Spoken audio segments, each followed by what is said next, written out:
Welcome to the Banker Lamp. Please enjoy the video. You begin on your phone, open the Discord app and tap your avatar in the bottom right to access user settings. Once there, choose Scan QR Code.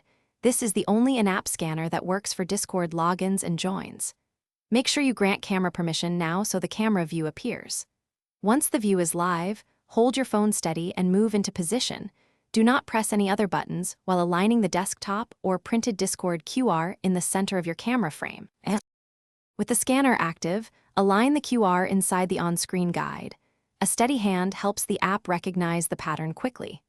Once recognized, Discord will show a confirmation overlay that names the login or server action. Read it.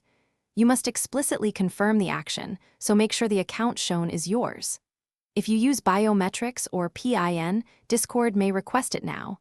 Approve to complete the connection. This step prevents accidental logins and ensures you control which device or server is accessed.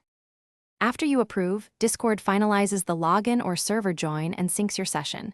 You'll see the new device or channel immediately. Once done, close the scanner, and if you open a desktop QR, hide or refresh it to prevent reuse. If scanning fails, first update the Discord app and ensure camera permission is enabled, then restart the app. If problems persist, switch lighting, clean the lens, and retry. Those simple fixes solve most recognition issues quickly. Thanks for watching. If this was helpful, leave a like and consider subscribing. See you next time.